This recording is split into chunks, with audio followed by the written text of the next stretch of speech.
5 number প্রশ্ন, যদি কোনো শিষ্যর গুরু দেহ রাখেন তবে শিষ্যর করণীয় কি? এটা ভালো কথা। আপনি শিষ্য হইছেন কিনা, সে গুরু হইছে কিনা, এটাও একটু দেখবার বিষয়। যদি গুরু আর শিষ্যর স্বভাব একই থাকে তাইলেও আর কিছু করা লাগে না। কারণ শিষ্য যদি পাড়া খায়, গুরু যদি পাড়া খায়, পাড়া খাওয়া গুরুর জন্য কিছু করা লাগে না। দুইজনই তো সমান, ওর আর কি করা লাগবে। আর যদি ভাবেন যে না, আমি যাই হই না হই আমার গুরুদেব একটু শুদ্ধ সাত্ত্বিক আছে, তাহলে গুরুর জন্য এই বৈদিক কোনো কাজ নয়, গুরু হচ্ছে পারমার্থিক জগতের। তার জন্য অন্তত ভগবানের চরণে শিষ্যকে দেখতে বলবে, প্রভু আমি তোমাকে চিনিছি আমার গুরুর মধ্য দিয়ে, গুরু ভিন্ন বিশ্ব জগতে তোমাকে চিনা যায় না বিশ্ব চরাচরে। তবে তোমার কাছে আমার এই প্রার্থনা জানাই, দুটো তুলসী করি দান, তুমি আমার গুরুকে সমস্ত অপরাধ মুক্ত করে তোমার চরণে দিও একটি স্থান।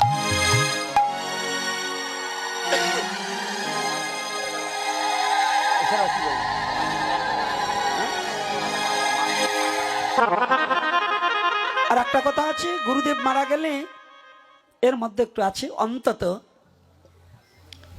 যারা একেবারে না পারবে তারা রাত্রি নিরামিষ খেতে হবে। কতদিন?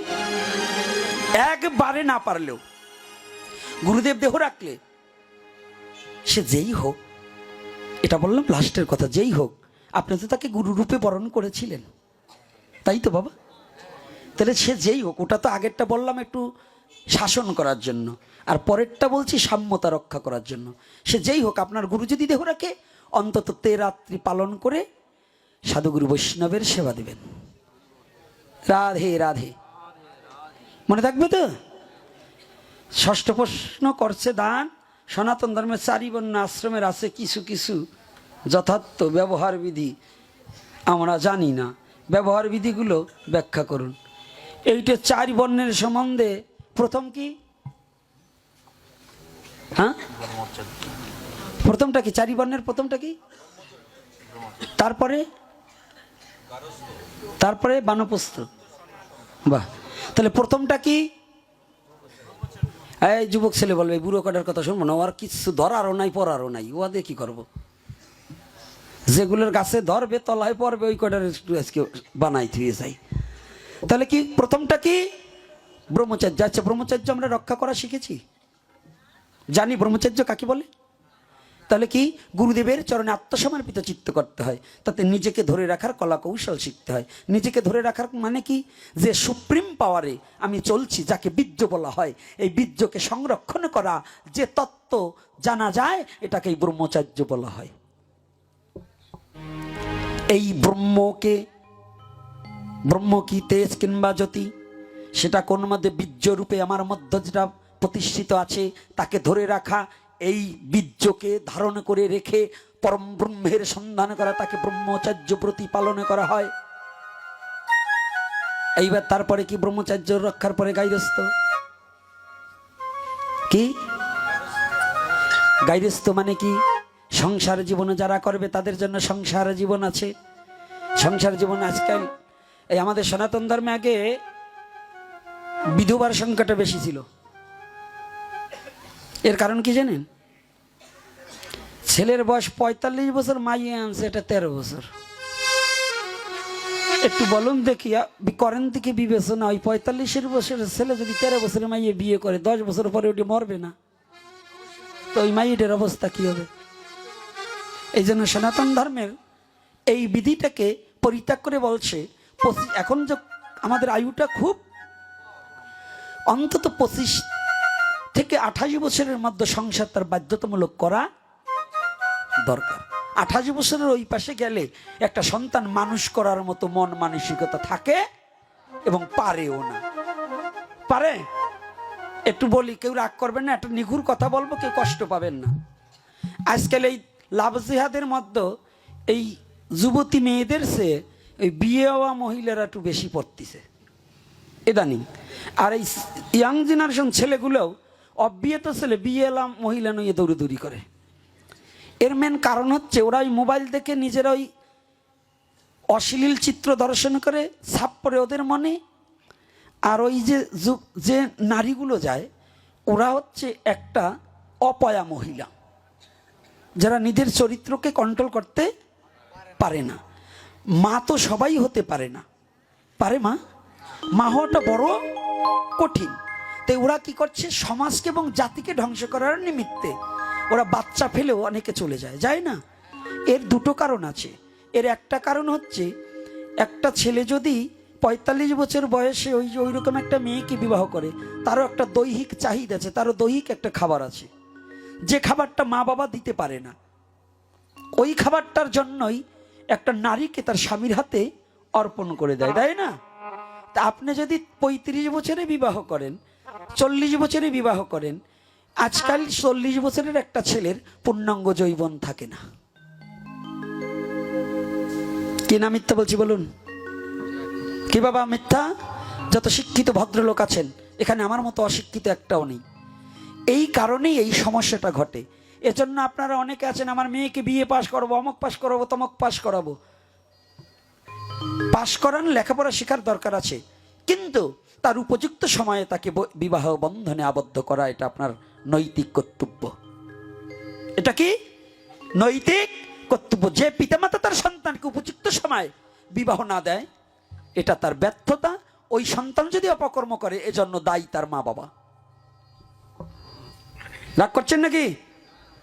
আর একটা গতি আছে, যেমন আমি এই প্রত্যেকটা এপিসোডে এই কথাগুলো বলবো। আপনারা প্রশ্ন করেছেন, জানতে চেয়েছেন, তাই প্রতিটা মা এবং বাবার প্রয়োজন প্রতিটা তার মেয়েকে সম্বন্ধে একটু লক্ষ্য রাখা। কি লক্ষ্য রাখা? প্রত্যেকটা মা বাবা তার যুবতী নারীর প্রতি খেয়াল রাখতে হবে, আমার মেয়ে কোথায় কোথায় যায়, স্কুলে কয় ঘন্টা কাটানোর কথা, কয় ঘন্টা কাটায়, আজকে কি বার, আজকে কোথায় গেল, প্রাইভেট কয়টা দিয়েছি, কয়টা থেকে কয়টা। আর বিশেষ করে কোনো অহিন্দু ছেলের কাছে যুবতী হিন্দু মেয়েকে প্রাইভেট পড়তে দেবেন না। কষ্ট পাচ্ছেন নাকি? ভাই বলুক আর বন্ধু বলুক, কামের কাছে কিছু থাকে না। কামে যখন তারা মারে, মনুষ্যত্ব যায় দূরে, পশুত্ব স্বভাব ধরে, তখন কোনো হিতাহিত জ্ঞান থাকে না। তাই এই জন্য করি বর্ণনা, কোনোদিনও কোনো যুবক ছেলের কাছে যুবতী মেয়েকে অত প্রাইভেট পড়বার দেবেন না। ওই খাতার প্রাইভেট, বই প্রাইভেট পড়াবে না, ওর প্রাইভেট পড়াই দেবে। কষ্ট পাচ্ছেন নাকি মা? মিথ্যা বলছি বলুন? তাহলে কি হবে? করবেন বিবেচনা, আপনার মেয়েকে বছরে কয়টা পোশাক কিনে দিয়েছেন, ওরতে যে কয়টা বেশি আইছে, তাইলে কে দিল, এদিকে একটু খেয়াল রাখবেন। লিপস্টিক কয়টা কিনে দিয়েছেন, নেল পালিশ কয়টা কিনে দিয়েছেন, এর চেয়ে বেশি আসলো কোথা থেকে? একটা যুবক ছেলে আপনার মায়ের এমনি এমনি কিছু কিনে দেবে না, দেবে? এই তোমরা দেও নাকি? আর ওই বুড়ো কটায় দেওয়ার কাজ ছাড়া, তবে যে একবারে বুড়ো কটায় দেবে না, কিছু কিছু বানর আছে বুড়ো হইলেও লাভ বলে না। তাই করি বিবেচনা, এই দিকে একটু লক্ষ্য রাখবেন যেন নষ্ট হবেন না। হ্যাঁ না, আমাদের না, অন্য উঠে। এইবার তারপরে কি হচ্ছে? বানপ্রস্ত্র। বানপ্রস্ত্র মানে কি? বাদ দিয়ে রাখো, যে সংসারটাকে তুমি করেছো এটাকে একটু ধরে রাখো। তারপরে কি সন্ন্যাস। সন্ন্যাস মানে কি? তোমার জীবনের সমস্ত চাওয়া পাওয়াকে পরিত্যাগ করে একমাত্র হরি নামেকে নিজেকে ডুবিয়ে দাও, এটা সন্ন্যাস। সন্ন্যাস মানে খালি কপিন পরে হাঁটলে হয় না, যদি লোভ না যায় নাকি। আর এইবার বলছি কলিযুগের যুগ ধর্ম কি, ওটা উত্তর প্রথমে দিয়েছি।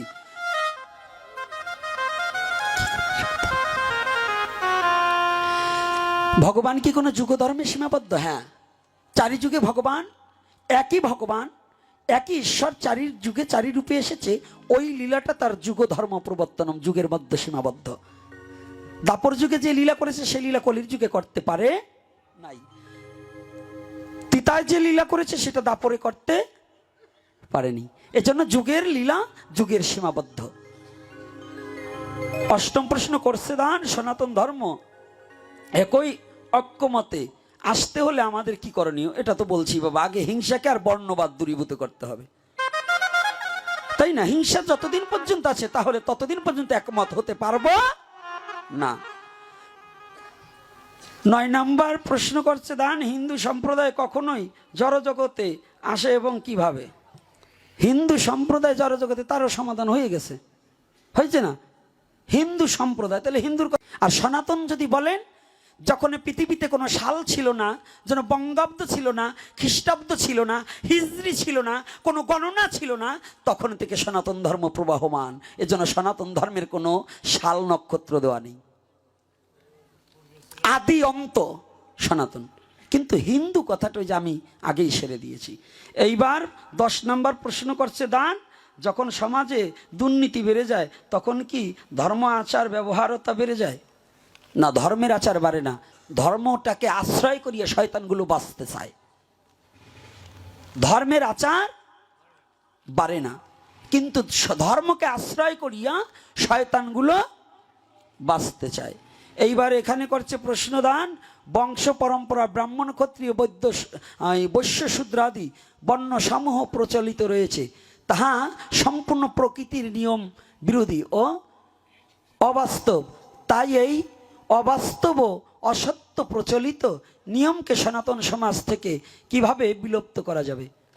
না, বর্ণ ঠিক আছে, 4টে বর্ণ ঠিক আছে, আমাদের বোঝায় ভুল আছে। যদি বলেন এটা কুসংস্কার, আমি মানব না। চকিদারকে চকিদারি বলতে হবে, দারোগাকে দারোগাকে বলতে হবে, শিক্ষককে শিক্ষক বলবে। শিক্ষককে কোনোদিন ডাক্তার বলা যায় না, ডাক্তারকে কোনোদিন প্রফেসর বলা যায় না, প্রিন্সিপাল হয় না, হয় ডাক্তারবাবু ডাক্তারবাবু, তবে তার মেডিকেলের প্রফেসর হতে পারে, কিন্তু জেনারেলে নয়। তাহলে এখন এই 4টে বর্ণ ভগবান সৃষ্টি করেছে মানব জাতির জন্য। বলছে কি, যে যেমন কর্ম করবা তার কর্ম অনুপাতে তার গুণ নামক সেই জায়গায় গিয়ে পৌঁছাবা। এটাকে অস্বীকার করার মতো যোগ্যতা আপনার আমার কারণেই। আপনি যদি ভালো ঘরের ছেলে হয়ে চুরি করেন তাহলে আপনি চোর। আপনার বাবা যত সাধু হোক কোনোদিন আপনি সাধু হতে পারবেন না, আপনি চোর। আর যদি চুরি না করেন, আপনার বাবা চুরি করেছিল, আপনি সাধু হয়েছেন, কিন্তু আপনি সাধুই থাকবেন নাকি? আপনি সাধুই থাকবেন। এই জন্য বর্ণ 4টে ঠিক, কিন্তু আমাদের বুঝার বেলায় ব্যতিক্রম। যে 4টে বর্ণ দিয়েছে ভগবান দিয়েছে, এই 4টে বর্ণ আমরা মানুষের দিকে ধাবিত করেছি, কিন্তু ভগবান মানুষের জন্ম দেয়নি, ভগবান দিয়েছে তার গুণের দ্বারা। কিসের? কর্মের আর গুণ। জয় শ্রী রাধে কি। তো এইবার এই যুব সমাজের উদ্যোগে এই অনুষ্ঠান, ভাগবতী কথা শ্রবণ করলে কিন্তু দক্ষিণা দিতে হয়। দক্ষিণা দিতে হয় না? কি মনে আছে তো? এইবার রাধে রাধে বলো, টাকার গাটি খোলো, মায়েরাও একটু খুলবে। ওই ছেলেরা যাবে, আপনাদের যার যেমন সামর্থ্য আছে কিছু দিয়ে দেবেন। রাধে রাধে। আর উঠবেন না, কথা বলবেন না। আমি এবার আস্তে আস্তে পূর্বের কথাটা একটু মীমাংসা দিয়ে যাই, রাত অধিক হয়ে গেছে। মোবাইলটা নিয়ে লোকে এদিকে দাও।